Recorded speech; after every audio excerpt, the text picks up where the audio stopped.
रात्रीच्या जेवणामध्ये ना काही असं खास खायची इच्छा नव्हती म्हणून भेळ बनवायला घेतली आणि स्ट्रॉबेरी स्मूदी बनवली.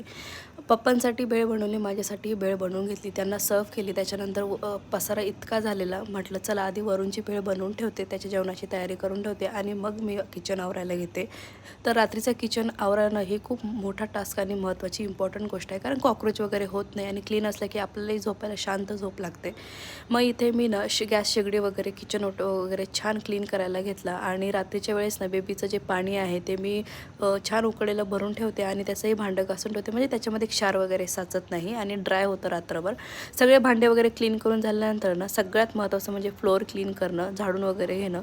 तर मी पुसत तर नाही फ्लोअर, पण झाडून नक्की घेते, कारण झाडू मारल्यानंतर खरकटं वगैरे सगळं छान निघून जातं आणि मग सगळे लाईट्स वगैरे स्विचेस बंद करून आहे ना रात्री शांत झोपते. तर चलो, हा व्लॉग मी इथे सेंड करते. भेटू आपण नेक्स्ट व्लॉगमध्ये. तोपर्यंत बाय बाय.